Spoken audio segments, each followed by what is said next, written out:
Hello, people of YouTube. This is Financially Ruined. I am Steve Gray, and today we are talking about why mortgages are a scam. However, the problem is there's no way around them. They're unless you are rich, a multimillionaire. I would say there is no way around getting a mortgage if you desire to become a homeowner like I do. So let's just go with your average house. We're not even going to talk about me paying for a house. We're going to talk about the average house cost in the USA. So the average house cost in the USA is around $400,000. That is ridiculous. That for a single family home, you have to pay $400,000. And is it a smart financial investment? A lot of people would say yes, some say no. You get to own something versus renting it, but then you're also paying property taxes. So do you really own it? That's all a good question. So you get the $400,000 house. You got it. You're good to go. Nothing needs to be done. We'll say the house is in perfect condition. Nothing needs to be fixed. We'll go with that. So 100%, everything's good to go. You're not going to have a problem for 30 years. We'll say it's a brand new build. Why not? So you go in there, you're good to go, and you see what your monthly payment is. Your monthly payment is going to be, we're going to give you an even number just to make things work for me, so simpler with the math. $3,000 a month, we're going to say. So that is double the average rent. The average rent in the U.S. right now is about $1,500. So just keep in mind that we'll say everything's included, tax, insurance, title insurance, whatever. Everything's included in that $3,000. So, yeah, there you have it. You're paying double what you were in rent, and now you own a house. At the end of the year, you're going to be paying $36,000 towards your mortgage. $36,000. That's a big number. You think, oh, that'll get rid of a bunch of the interest and a lot of the payment. No, it's not, because you're going to be paying that same $3,000 every single month for 30 years, because the majority of people these days are getting a fixed rate 30-year mortgage. After 30 years, paying $3,000 a month, every month, religiously, you never missed a single payment, congratulations, good for you, you paid it off. You have paid the bank that holds your mortgage slightly over $1 million. So you have paid over $1 million for a $400,000 house. And now you're thinking, oh, well, that's okay because the house is going to be worth more. But is it going to be worth more than double the amount of money you paid for it? As of late, it's a possibility. I'll be honest with you. It is a very real possibility it might be worth more than double. But I don't think so. I think realistically, after 30 years, we'll say it went from a $400,000 house to a $600,000 house. Or even $650,000. We'll say $600,000. So you're still in the hole $400,000. So by the time, after 30 years, by the time you sell the house, you have actually lost $400,000 if you decide to sell it. If you're never selling it and you're not looking at this as an investment standpoint, which I'm looking at as I want a place to live and I want my own property and I don't want to rent, all of that. That's the way I look at it. But at the end of the day, you paid more than double for the house you thought you were getting for $400,000 because of interest. So that is just a factor. That is how it works. And let's go into my price bracket. So my price bracket for a single family home, I want to be around $200,000, half the price of the average home. Now keep in mind, for that $200,000 price, I am not getting a pristine home. I might have to replace the roof. I might have to replace hot water tanks, septic tanks, wells, because where I live, it's typically well in a septic tank. Depends on where you are. If you go more towards the city, like 10 minutes in any direction, you could be on public sewer and water, and then your taxes are higher. But let's say I get that $200,000 house. And let's just pretend everything is hunky-dory and I don't have to fix anything. My monthly payment is somewhere around the $1,500 range, everything included. I'm on a 30-year fixed mortgage. After that 30-year fixed mortgage is done and I'm old and hopefully retired by that point, I had paid $540,000 for that $200,000 house. And let's be realistic. Even if the price of that house doubled by the time I retire, which I don't think it's going to, I'm still in the hole $140,000.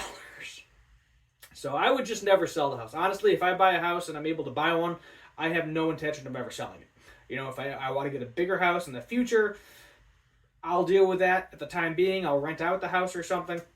But that's where you're at, because realistically, I'm going to be on a 30-year fixed mortgage because that's what I can afford, and I'm going to pay more than double for that house. Now, how do you combat this? How do you combat paying more than double for the house you thought you were getting at one price, but after 30 years, it's more than double?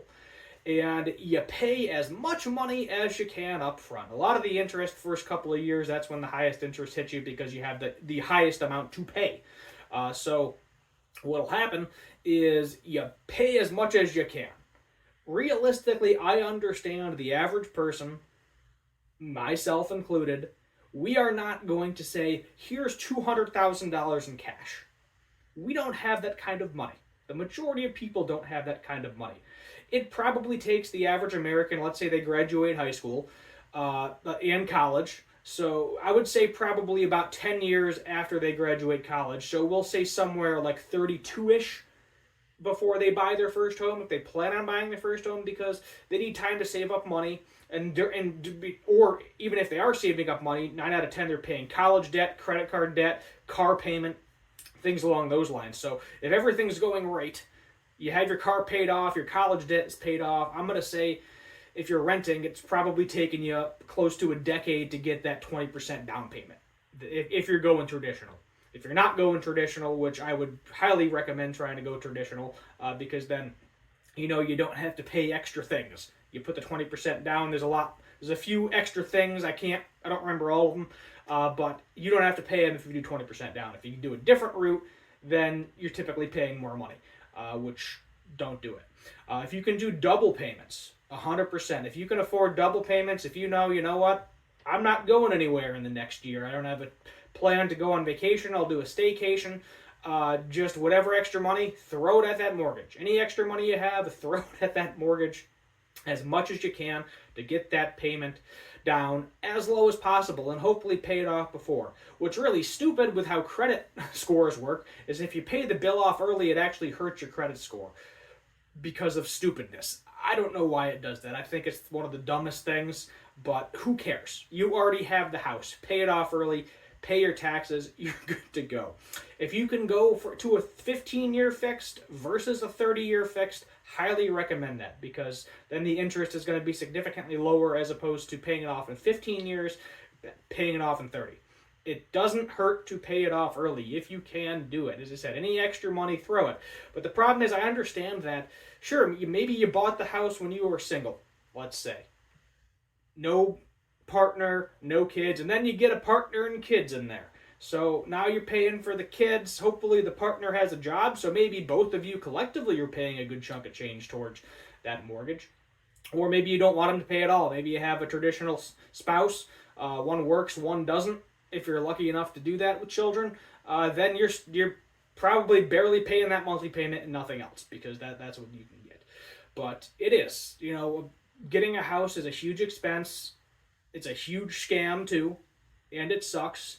Is it better than renting? Yes, because if you rent for 30 years, you can't get any money back. If you rent a house for 30 years, it's not your house. You can't sell what you don't own. So that is the upside, is you're not just throwing your money away towards somebody else's mortgage.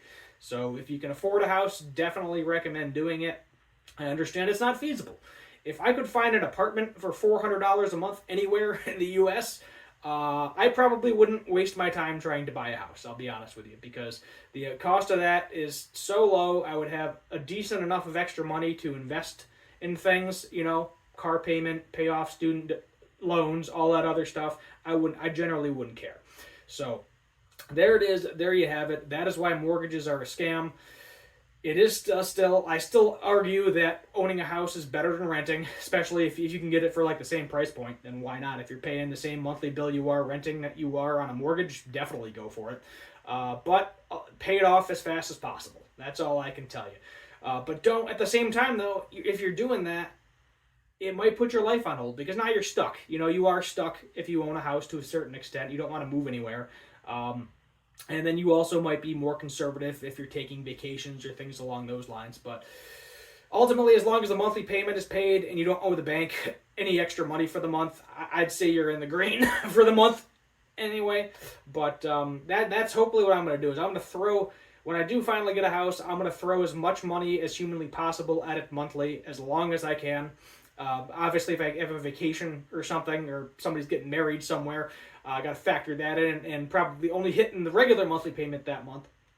But do what you got to do. So until next time, subscribe, notification bell, like, share, all that stuff down below. Let me know if you want to see something specific. You want me to talk about something specific on this channel. This is Financially Ruined, so it's typically to do with finances, getting your life in line, letting you know what's a good idea, what's a bad idea, things from my experience. I'm not the oldest person in the world. I'm not the youngest either. I'm somewhere in the middle. And you can guess my age if you want to. I might tell you if you actually guess it. But been trying to buy a house for a little while now, and this is what I found. In the long run, it seems like a good idea, but maybe not so much. Have a good one.